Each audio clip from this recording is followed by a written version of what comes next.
Naku po mga kabida, binatikos po ngayon ni Senate President Pro Tempore, Senator Panfilo Lacson. Ito hong Malacanang po mga kabida dahil ho sa kanilang pangakong napako at ngayon na naman po nangako muli mga kabida na meron hong makukulong na yung darating ho na bagong taon mga kabida. Nung una hong pangako po mga kabida, mismo ng Pangulong Ferdinand Bongbong Marcos na meron hong makukulong na malalaking isda po mga kabida, pagsapit po ng Pasko. Okay?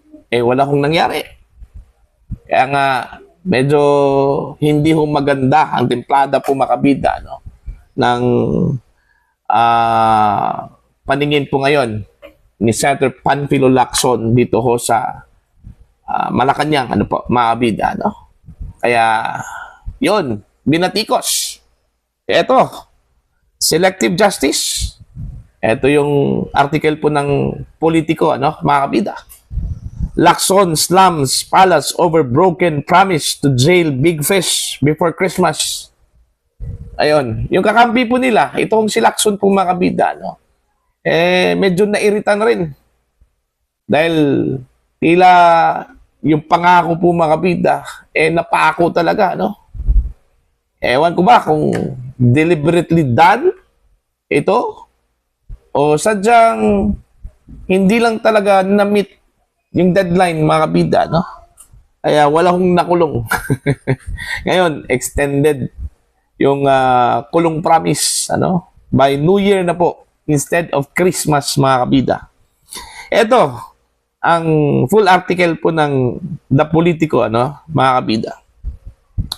Senate President Pro Tempore Panfilo Lacson has expressed disappointment that the government failed to jail big fish suspects in the multi-billion pesos flood control scandal before Christmas. President Ferdinand Marcos Jr.'s earlier promise that the big fish in the flood control mess will be jailed before Christmas, mga kabida. Ang unang pangako, hindi nasunod bago magpasko. Siyempre, yung mga kababayan natin, totohanan ba ito o hindi? O yun yung tanong po ni Lacson, Nagbibiro lang ba ang Pangulo? Okay? O seryoso ang Pangulo, mga kabida, Kasi maraming pangako na napako. Lacson said in an interview with DWIZ on Saturday, mga kabida. Dagdag pa niya, ito po. Kung hindi sigurado, dapat hindi na lang nakapagbitaw ng salita. Totoo yan. Ang problema lang kasi, mas inunahan po nila mga kabida yung mangyayari, kung ito po ba ay doable at attainable, mga kabida, pero gusto ko nilang ipakita sa publiko, mga kabida, na talagang seryoso sila. Gusto ko nilang may makulong. Okay? Pero hindi nga Hindi ganun kadali. Pinaasa lang po nila ang taong bayan po, mga kabida, Diba? Kung hindi sigurado, dapat hindi na lang nakapagbitaw ng salita. Para hindi ho ma-frustrate ang taong bayan po, mga kabida. Tingnan yung nangyari ho kay Lacson, na-frustrate. Na-disappoint, mga kabida. Ngayon, sinasabi na naman nila, pagdating ng bagong taon, may makukulong. Sino pa bang maniniwala kung hindi natupad yung mga unang pangako? Tama po si Lacson, mga kabida. Alright? Sino na po ang maniniwala ho sa kanila? Mismo yung unang pangako po, hindi ho natupad. Napako po, mga kabida, Ngayon, extended. Pwede ba yun? Yung pangako po, i-extend, mga kabida, kasi hindi ho na-meet yung deadline. Diba? Kasi po, ang resulta niyan, mga kabida, is sinungaling. Once the promise has been broken, mga kabida, ang katapat niyan is sinungaling. Alright? While contractor Sara Diskaya is in jail and an arrest warrant has been issued for resigned Ako Bicol Representative Zaldico, no high-ranking cabinet officials or senators have been held accountable or jailed. Yung kanilang ipinalandakan po mga kabida, no? Na may nakulong na raw. Ito, si Diskaya, nakulong. O, makukonsiderang big fish ba yan? Ano? Mga kabida? O, ang maituturing po nating big fish like congressman, senador, cabinet official, kahit na po mga kabida, yung mga engineers po, ano, ng DPWH na sinasabi hong sangkot po mga kabida, no, sa flood control mesh, hindi ho nakulong. Ginawa pa pong qualified state witness po, ano, mga kabida. Nagsauli lang po ng millions of pesos o hundreds of millions of pesos, mga kabida. Pwede nang gawing witness. Pwede ba yun? Ha? Na wala hong pananagutan, na wala hong accountability, porque isinauli po yung pera po mga kabida, no? Okay? Gagawing witness na lang. The act itself, krimen na po yun. Paano ho naging qualified ito kung si Henry Alcantara po mga kabida na maging witness? Alright? May tuturing bang least guilty ito kung si Alcantara? Nagsauli ng 100 million plus. May tuturing ba yang least guilty, mga kabida? Yung pagsauli po ng pera ni Henry Alcantara is a testament of guilt na po yun. Tapos, qualified na maging witness? Ganun po ba yun? Ang tindi po, mga kabida, no? Tuloy po tayo. Of course, may mga nakulong nga pero hindi ito yung mga parang ini-expect o yung parang gusto ng kababayan natin na makita na may issue ng mga warrant of arrest, Lacson said. Lacson warned that while the administration has made progress, the investigation currently feels selective. Hindi ho pwedeng selective yung justice dito, mga kabida. Okay? Hindi lang po pwede nang makulong lang po yung mga maliliit na isda. Dapat, kung sigurado ho ang gobyerno, seryoso po ang gobyerno, na pananagutin po mga kabida lahat ng mga sangkot po sa flood control scandal, mga kabida, dapat sila ho lahat. Okay? Kasi hodo man po yun, mga kabida.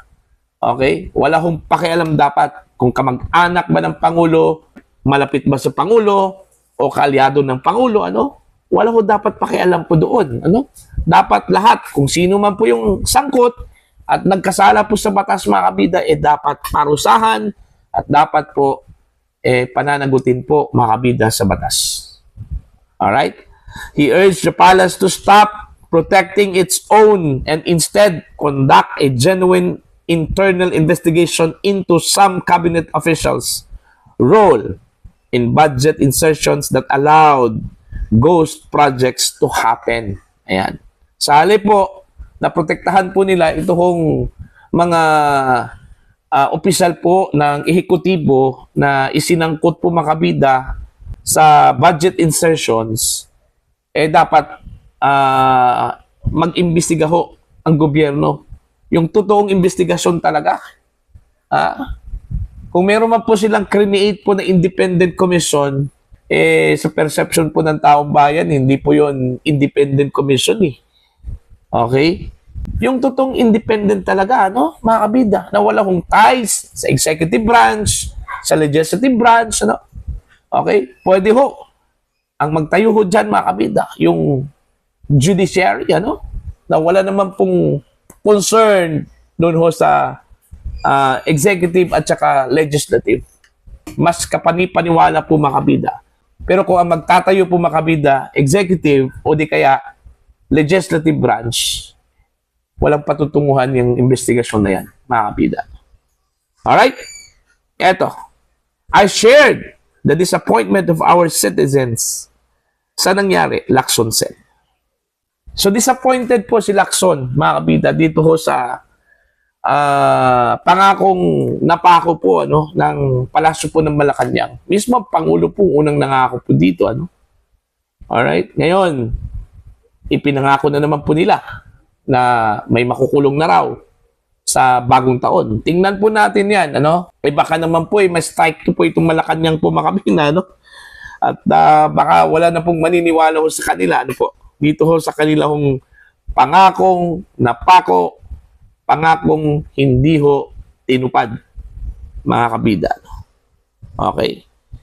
Kaya daw, sinasabi po mga kabida na yung pag-discredit ng Cabral Files, okay, ng palasyo po ng Malacanang, kasi sinabi po ng PCO kasi mga kabida na ang Cabral Files daw ay hearsay, no?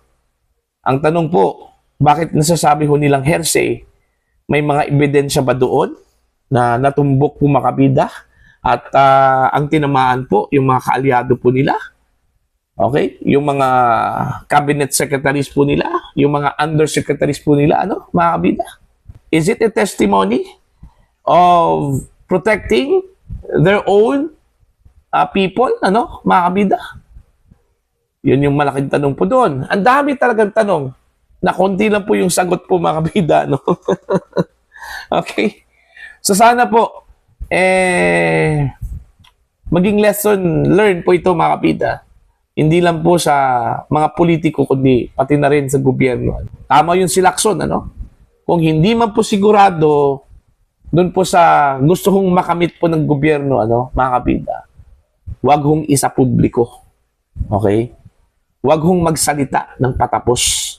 Baka naman po kakainin po ninyo o kakainin po ng mga opisyal po dyan sa Malacanang yung kanila hong mga ipinangako o yung mga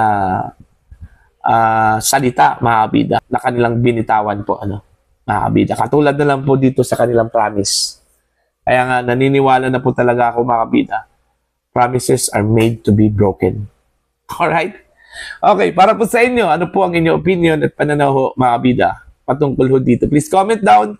Sa mga hindi pa po subscriber sa aking channel, please subscribe. Just click the subscribe button, click the notification bell, click all para updated po kayo mga kabida sa aking mga posts. Maraming salamat po sa inyo lahat.